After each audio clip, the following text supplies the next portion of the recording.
You, John Fitzgerald Kennedy, do solemnly swear. I, John Fitzgerald Kennedy, do solemnly swear. That you will faithfully execute the office of President of the United States. That I will faithfully execute the office of President of the United States. And will, to the best of your ability.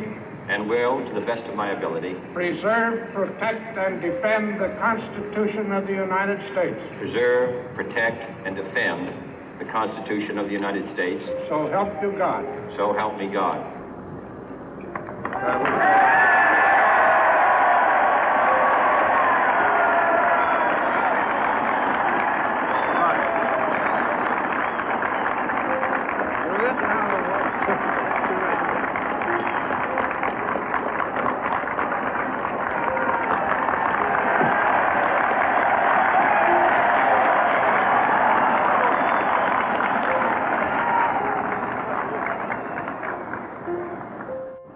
Vice President Johnson, Mr. Speaker, Mr. Chief Justice, President Eisenhower, Vice President Nixon, President Truman, Reverend clergy, fellow citizens.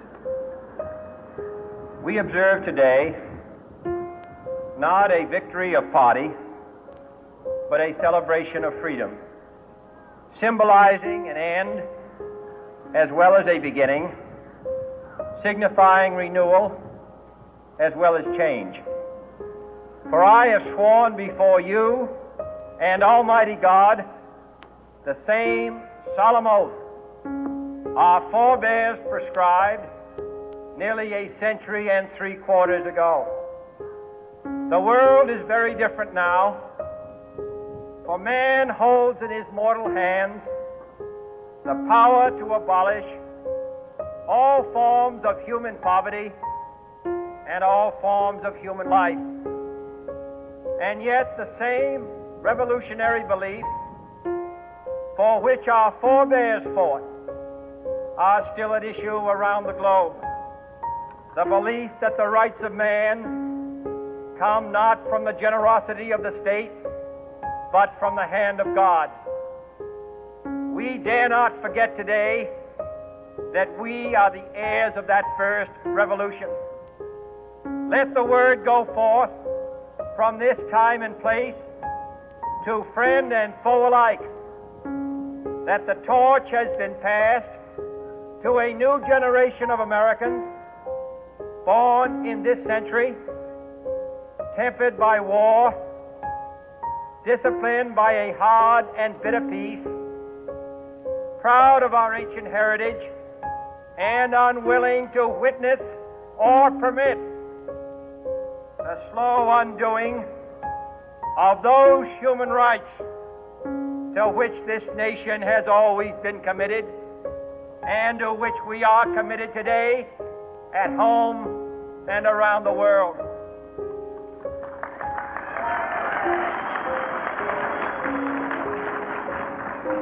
Let every nation know, whether it wishes us well or ill, that we shall pay any price, bear any burden, meet any hardship, support any friend, oppose any foe to assure the survival and the success of liberty.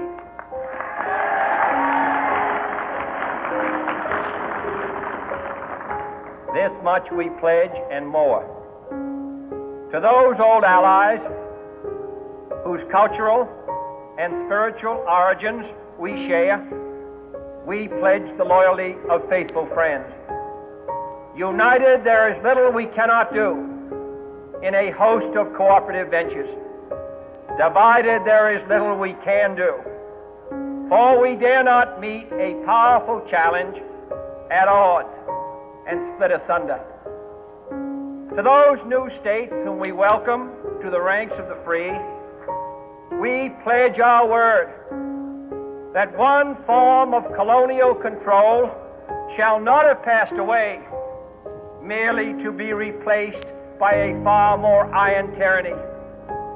We shall not always expect to find them supporting our view, but we shall always hope to find them strongly supporting their own freedom, and to remember that in the past, those who foolishly sought power by riding the back of the tiger ended up inside.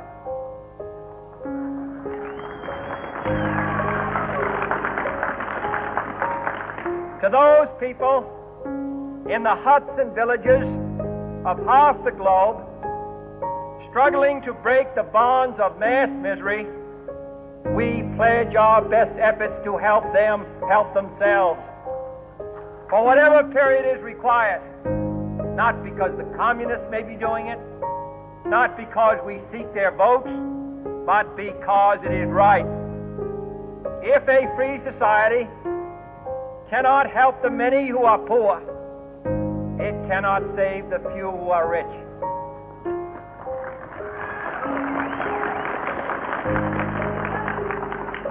To our sister republics south of our border, we offer a special pledge to convert our good words into good deeds in a new alliance for progress, to assist free men and free governments in casting off the chains of poverty. But this peaceful revolution of hope cannot become the prey of hostile powers. Let all our neighbors know that we shall join with them to oppose aggression or subversion anywhere in the Americas. And let every other power know that this hemisphere intends to remain the master of its own house.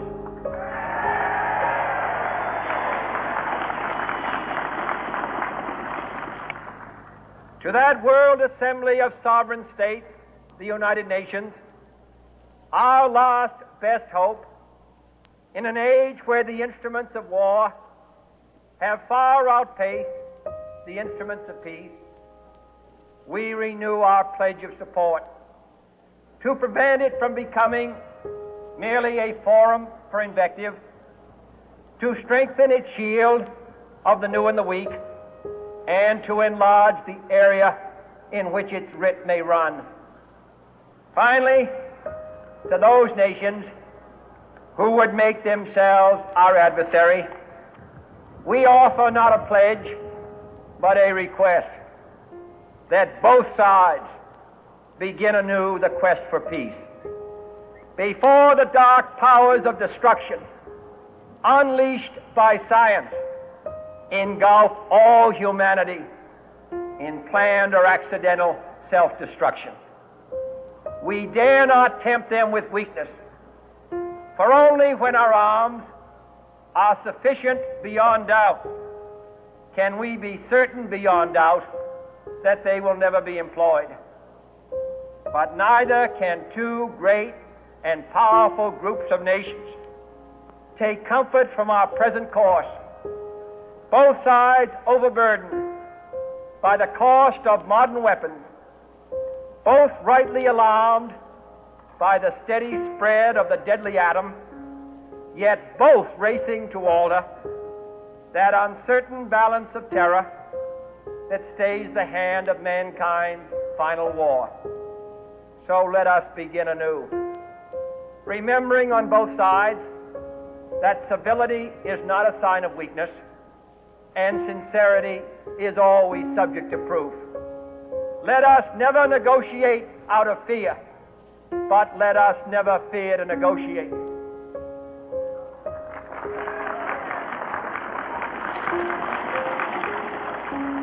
Let both sides explore what problems unite us, instead of belaboring those problems which divide us. Let both sides, for the first time, formulate serious and precise proposals for the inspection and control of arms, and bring the absolute power to destroy other nations under the absolute control of all nations.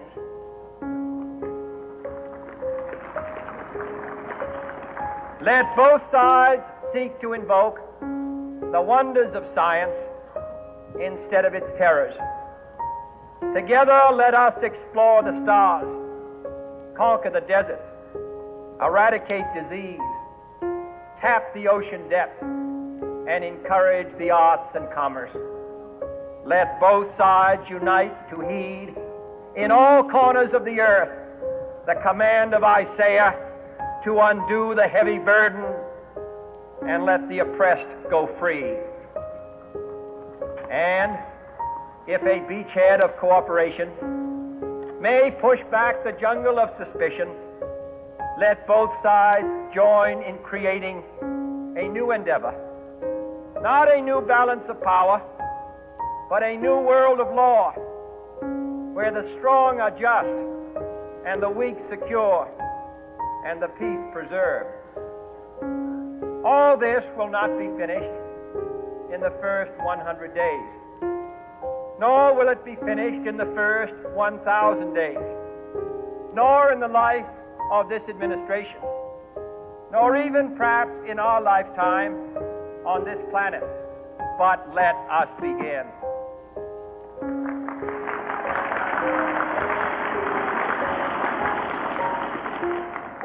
In your hands, my fellow citizens, more than mine, will rest the final success or failure of our course.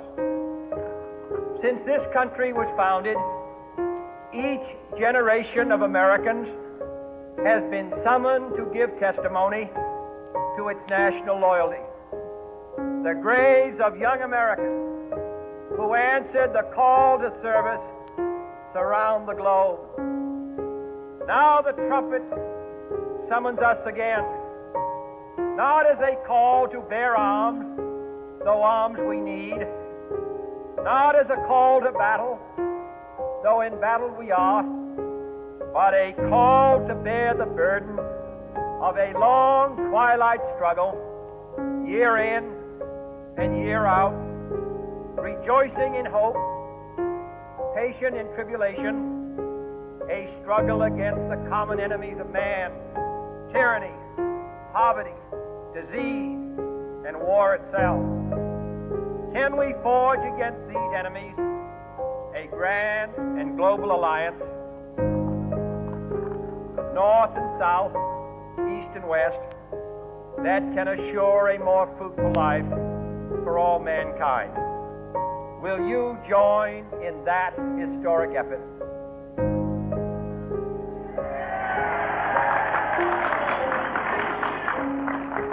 In the long history of the world, only a few generations have been granted the role of defending freedom in its hour of maximum danger. I do not shrink from this responsibility. I welcome it.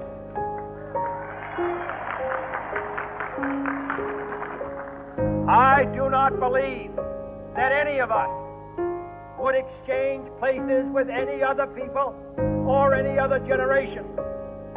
The energy, the faith, the devotion which we bring to this endeavor will light our country and all who serve it.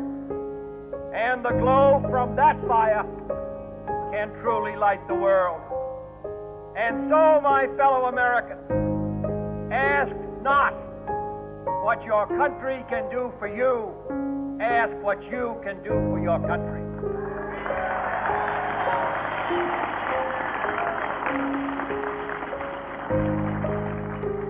My fellow citizens of the world, ask not what America will do for you, but what together we can do for the freedom of man.